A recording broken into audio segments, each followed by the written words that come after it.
Olá!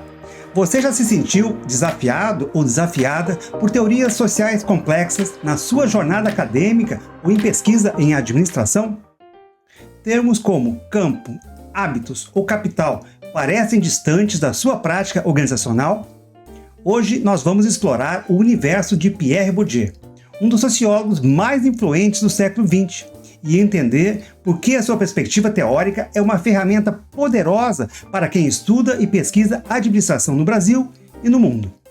O nosso objetivo é desmistificar essa abordagem e mostrar o potencial dela para análises mais ricas e conectadas com a complexidade social.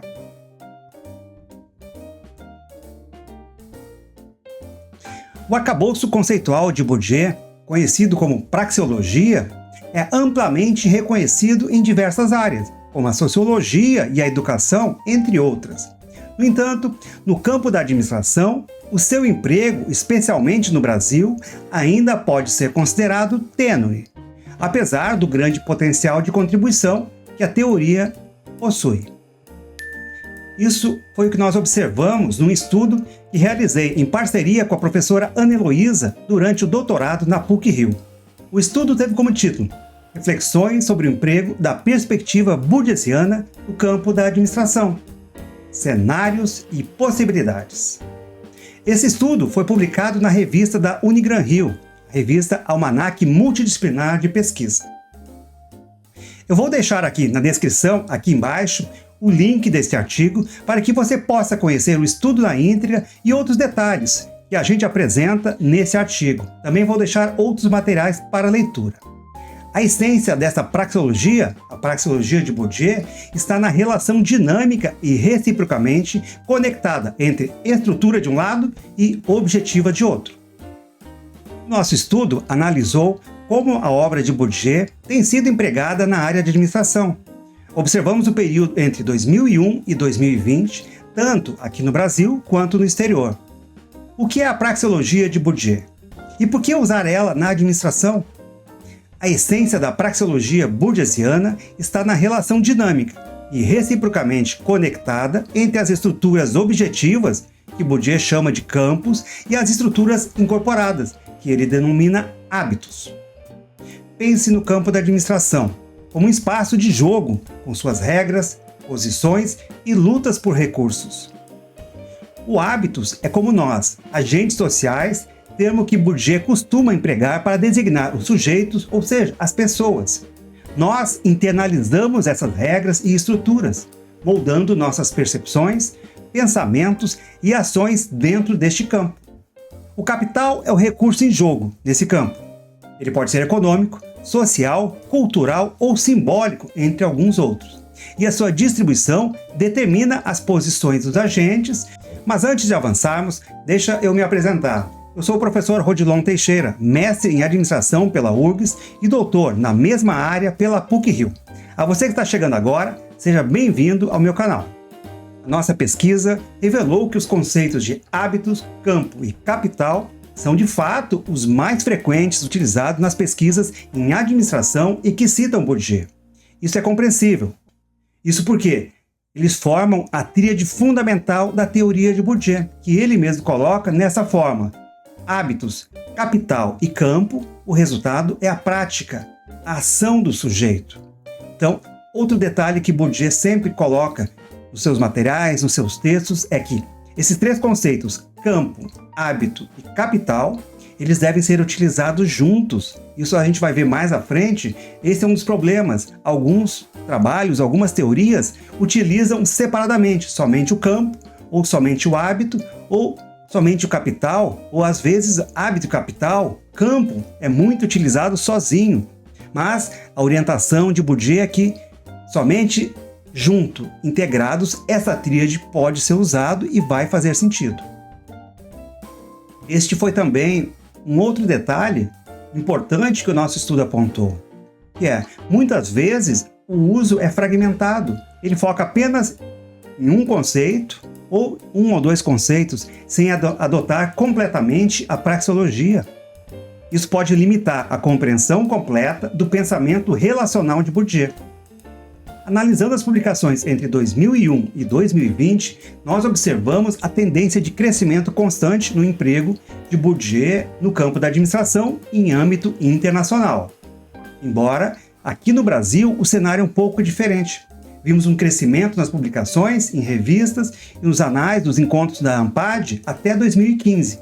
Mas depois disso, uma queda nas publicações em periódicos entre 2016 e 2020. Curiosamente, o ano de 2020 teve o maior número de estudo nos anais da ANPAD, que é o Congresso de Administração. Talvez um sinal de mudança, mas que precisa ser melhor explorado. Vejam aqui, nesse gráfico, nós separamos então os dados das publicações nacionais e internacionais. Então nós vemos aqui nessa linha vermelha as publicações internacionais, enquanto na linha verde estão as publicações nas revistas brasileiras que utilizaram no campo da administração, citando Pierre Bourdieu. Vejam bem a diferença. Nesse segundo gráfico agora aparece no conjunto de 5 anos. Fica mais evidente que a partir de 2015 há uma diferenciação das publicações internas enquanto as publicações externas. Eu não tenho aqui uma resposta precisa por que isso acontece, mas é interessante, algo que precisamos investigar. Uma das barreiras para o uso mais amplo e completo de Bourdieu é, sem dúvida, a complexidade e a extensão da sua obra. Por exemplo, aqui na minha biblioteca eu tenho cerca de 20 livros. Aqui alguns, esse outro aqui é o vocabulário de Bourdieu. Então, e durante o próprio doutorado, fiz várias leituras de vários livros. Então, é uma obra muito extensa. Outro aspecto, além do estilo da escrita, que o próprio autor considerava difícil. Isto somado à pressão do tempo, as pesquisas acadêmicas atuais, que necessitam resultados rápidos. Então, o aprofundamento e a dedicação à leitura de uma obra tão extensa, por vezes se torna uma dificuldade. São aspectos, claro, que podem dificultar a apropriação completa das suas teorias e da sua obra. Se você está achando esse conteúdo relevante, não se esqueça de deixar o seu like neste vídeo. É muito importante o seu reconhecimento e o seu feedback. Convido você a se inscrever no canal para acompanhar os conteúdos sobre administração, gestão de pessoas e ética profissional. Compartilhe esse vídeo também com os seus colegas que também têm interesse neste tema. Vou abordar agora sobre as vantagens das contribuições. Por que superar os desafios? Então, por que investir tempo, esforço e dedicar-se para compreender e aplicar a teoria de Bourdieu de forma mais consistente na administração? O que você acha? Já pensou sobre isso? Uma das respostas é: as contribuições são significativas. Primeiro, a perspectiva bourdieusiana nos ajuda a superar a dualidade que frequentemente engessam as análises. Em vez de objetividade ou subjetividade, estrutura ou ação, indivíduo ou sujeito, Bourdieu nos ensina a analisar a relação recíproca entre eles. Ele oferece uma forma mediadora para entender o mundo social e as organizações. Segundo, a sua teoria permite associar os níveis macro e micro de análise. Podemos conectar as grandes estruturas sociais e as dinâmicas do campo da administração com as práticas, percepções e trajetórias de indivíduos e grupos dentro das organizações. Isso é especialmente valioso para pesquisadores. Ao utilizar o arcabouço de Bourdieu, nós podemos analisar as relações de poder, a influência das origens sociais e os contextos que moldam os fenômenos organizacionais.